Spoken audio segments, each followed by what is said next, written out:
നീയാണോ ഹോട്ടൽ തുടങ്ങാൻ പോണേ, കെട്ടിക്കഴിഞ്ഞിട്ട് വേറെ വീട്ടിൽ പോയൊക്കെ ജോലി എടുത്ത് ജീവിക്കുന്നൊക്കെ പറഞ്ഞ.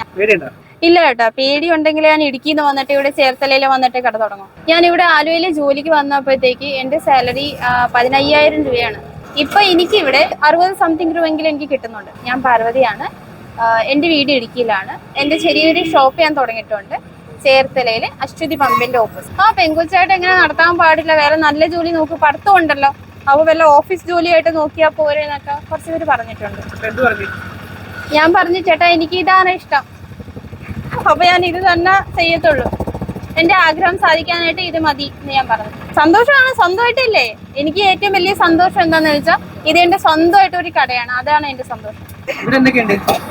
ഇവിടെ ബജ്ജി ഐറ്റംസ് ഉണ്ട്, പിന്നെ ഇപ്പൊ പുതിയതായിട്ട് ചിക്കൻ പക്കോട, പിന്നെ ഉള്ളിവട, അതൊക്കെ ന്യൂ ഐറ്റമാണ്. +2 കഴിഞ്ഞിട്ട് ഞാൻ ആലുവയിൽ ഒരു കമ്പ്യൂട്ടർ വർക്കിനാണ് വന്നത്. അപ്പൊ അവിടുത്തെ സാലറി അത്ര ഓക്കെ അല്ലാത്ത കൊണ്ടാണ് പിന്നെ സ്വന്തമായിട്ട് തുടങ്ങി. തട്ടുകട തുടങ്ങാനുള്ള കാര്യം എന്താണെന്ന് വെച്ചാൽ ഇതൊക്കെ ചെറിയ ചെറിയ ഇത് എൻ്റെ ഇഷ്ടമാണ്. പിന്നെ ബിസിനസ് ആണ്, ബിസിനസ് ആകുമ്പോഴത്തേക്ക് ബെറ്റർ ആണ്, ഏറ്റവും ബെറ്റർ ബിസിനസ് ആണ്. നമ്മൾ സ്വന്തമായിട്ട് തുടങ്ങുമ്പോഴത്തേക്ക് അതിനോട് ഇഷ്ടം ഉണ്ടാവും, നമ്മൾ തുടങ്ങാനോ അല്ലെങ്കിൽ ചെയ്യാനോ അതിനൊക്കെ ഒരു ഇഷ്ടം ഉണ്ടാവും. എനിക്ക് ഇതാണ് ഇഷ്ടം. സാധാരണ ആൾക്കാർ ജോലിക്കൊക്കെ നിൽക്കുമ്പോഴത്തേക്ക്, സ്റ്റാഫായിട്ട് നിൽക്കുമ്പോഴത്തേക്ക് നമ്മുടെ മുകളിലുള്ള ഈ മാനേജർമാർ അല്ലെങ്കിൽ സാറുമാരൊക്കെ അവരുടെ അടുത്ത് നമ്മൾ ചെറിയൊരു എന്താ പറയാ, നമുക്ക് ഒരു മാസത്തിൽ ഒരു 4 ലീവ് ഉണ്ടാവും. അതിന്റെ അപ്പുറം നമ്മൾ ചോദിക്കുമ്പോഴത്തേക്ക് അവർക്ക് അത് ഭയങ്കരമായിട്ട് ബുദ്ധിമുട്ടാണ്.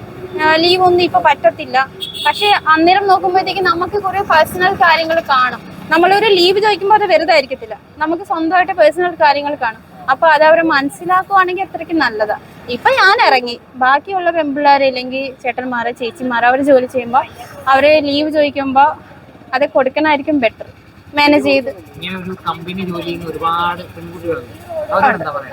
അവരുടെ അടുത്ത് പറയാനൊന്നുമില്ല. അവർക്ക് അത് നല്ല സാലറി ആണെങ്കിലും ഓക്കെ, അവർ ജോലി ചെയ്തിട്ട് അത് അവരുടെ ഇഷ്ടം, സ്വന്തം ചോയ്സ്, അവർ എന്താണെന്ന് വെച്ചാൽ ചെയ്തിട്ട്. പക്ഷെ എങ്ങനെയുള്ള തുടങ്ങാന്ന് വിചാരിച്ചിട്ട് നിൽക്കുന്ന പെൺകുട്ടിയാണെങ്കിൽ തുടങ്ങിക്കോ, അതായിരിക്കും നല്ലത്. വീട്ടിൽ പറഞ്ഞപ്പോഴത്തേക്ക് അച്ഛനമ്മയുടെ റിയാക്ഷൻ അത്ര ഓക്കെ അല്ലായിരുന്നു. നീയാണോ ഹോട്ടൽ തുടങ്ങാൻ പോണേ, കെട്ടിക്കഴിഞ്ഞിട്ട് വേറെ വീട്ടിൽ പോയൊക്കെ ജോലി എടുത്ത് ജീവിക്കുന്നൊക്കെ പറഞ്ഞാണ് എന്റെ അച്ഛനമ്മ. പക്ഷെ അത് എന്റെ ആഗ്രഹമാണ്, സാധിച്ചെടുത്തു. അവര് പൈസ മേടിക്കത്തില്ല, അതേ മോളുടെ സേവിങ്സ് ആന്ന് പറഞ്ഞ അവര് മേടിക്കത്തില്ല. നീ കഷ്ടപ്പെടുന്ന നിന്റെ പൈസ നീ സേവിങ്സ് ആക്കി വെച്ചോന്ന് പറയാം.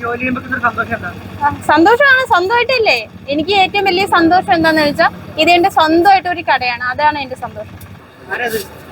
ഇതെന്റെ ചേട്ടനാണ്, ഞാൻ പറഞ്ഞില്ലേ കസിന്റെ വീട്ടിലാണ് നിൽക്കുന്നത്. അപ്പൊ അവിടുത്തെ ചേട്ടനാണ് എന്നെ സപ്പോർട്ട് ചെയ്യാൻ വേണ്ടി ഡ്യൂട്ടി ഇല്ലാത്ത ടൈമിലൊക്കെ വന്നത്. ചേർത്തല സൂപ്പറാ, കുഴപ്പമില്ല. ആയി കുഴപ്പമില്ല. അവരിപ്പോ വീഡിയോ കണ്ടിട്ടാണ് കുറച്ചുപേര് വന്നത്. അപ്പൊ അവര് നല്ല നല്ല കമന്റ് ആണ്. കുഴപ്പമില്ല, ഹോട്ടൽ പെട്ടെന്ന് ആവട്ടെ എന്നാണ്. ചേർത്തല ടൗണിൽ. ഞാൻ പറഞ്ഞതല്ലേ എനിക്ക് ഇഷ്ടം എവിടെയാണെന്ന്, അപ്പൊ പിന്നെ എനിക്ക് ചേർത്തലയിൽ തന്നെ തുടങ്ങണം. കുറച്ച് കമന്റ് വന്നിട്ടുണ്ട്, കുട്ടി ഇടുക്കിയിലുള്ളതാണെങ്കിൽ പിന്നെ എന്താ കൊണ്ട് ഇടുക്കിയിൽ തുടങ്ങാത്തത്. അപ്പൊ ഇടുക്കി ഇപ്പൊ ടൗൺ ആയി മാറിയിട്ടുണ്ട്, കുട്ടിക്ക് അറിയാൻ പാടില്ലതൊക്കെ. പക്ഷെ ചേട്ടാ എനിക്ക് ഇതാണ് ഇഷ്ടം, അതുകൊണ്ടാണ് ഇവിടെ തുടങ്ങിയത്. ഇടുക്കി ഇഷ്ടമുള്ള ആൾക്കാർ അവിടെ തുടങ്ങാം, കുഴപ്പമില്ല, ഒരു പരാതി ഇല്ല. ഞാൻ ഇവിടെ ആലുവയിൽ ജോലിക്ക് വന്നപ്പോഴത്തേക്ക് എന്റെ സാലറി 15,000 രൂപയാണ് ഒരു മാസം കിട്ടണത്. ഇപ്പൊ എനിക്കിവിടെ ഡബിൾ എന്ന് പറഞ്ഞാൽ കൂടുതൽ എനിക്ക് ഇവിടെ ഒരു 60 സംതിങ് രൂപയെങ്കിലും എനിക്ക് കിട്ടുന്നുണ്ട്. അപ്പൊ ഇതായിരിക്കും ബെറ്റർ. ഹാപ്പിയാണ്. ഹൈവേ വരുമ്പോഴത്തേക്ക് കട ഇവിടേക്ക് തന്നെ എവിടെയെങ്കിലൊക്കെ മാറ്റി കഴിഞ്ഞ് പറയാം. സപ്പോർട്ട് ഇവിടെ ചേട്ടന്റെ വീട്ടുകാർ, ചിറ്റയുടെ വീട്ടുകാർ, ഇവിടെ ചേട്ടനും പിന്നെ ചേട്ടന്റെ അച്ഛൻ, ചേട്ടന്റെ അമ്മ, ഇവരുണ്ട്.